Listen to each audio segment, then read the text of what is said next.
जळगावच्या चाळीसगावमध्ये संस्था चालकाला बेड्या ठोकण्यात आलेल्या आहे. शिक्षकांच्या पगारावर डल्ला मारल्याचा आरोप आहे. संस्था चालकाला अखेर पोलिसांकडून अटक करण्यात आली आहे. शिक्षकांच्या वेतनातून 1 कोटींच्या जवळपास डल्ला आहे. शिक्षण अधिकाऱ्यांच्या चौकशीत धक्कादायक बाब स्पष्ट झाली आहे.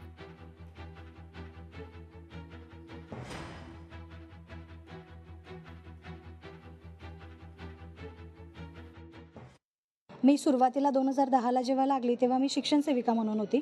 शिक्षण सेविका असतानासुद्धा माझ्या पगारातून संस्था चालकांकडे 500 रुपयाची कपात होत होती आणि ती कपात वाढून हळूहळू जवळपास आत्ता 2024पर्यंत 10,000 झाली होती.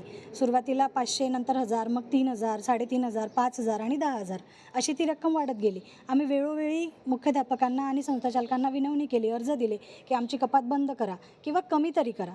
तर त्यांनी आमचे अर्ज स्वीकारलेच नाही, फाडून फेकून द्यायचे आणि आम्हाला सांगायचे की तुमच्याकडनं काय होईल ते करा आणि जर तुम्ही आमच्या विरोधात गेले तर नोकरीवरून काढून टाकू. आत्तापर्यंत त्यांनी बऱ्याच वेळा अशाच गोष्टी सांगून वेळ मारून नेलेली आहे. त्याच्यामुळे जी कायदेशीर प्रक्रिया होईल ती व्हावी आणि आम्हाला न्याय मिळावा, आमचं एवढंच मागणं आहे. विद्यार्थ्यांचं नुकसान टाळण्यासाठी लवकरात लवकर आम्हाला त्या ठिकाणी रुजू करावं आणि आमची जी आर्थिक परिस्थिती आता हालाकी चालू आहे, गेल्या 4 ते 5 महिन्यापासून आमचा कोणताही पगार न टाकता वास्तविक हे बेकायदेशीर आहे.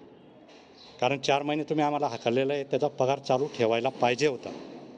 अर्धा पगार तरी त्या ठिकाणी चालू असतो शासकीय कर्मचाऱ्यात, तरी तो नियम धाब्यावर ठेवून त्यांनी आमचा कोणताही पगार त्या ठिकाणी टाकलेला नाही.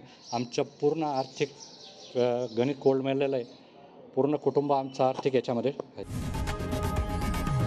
लोकशाही मराठी ऐका, पहा, जागरूक रहा.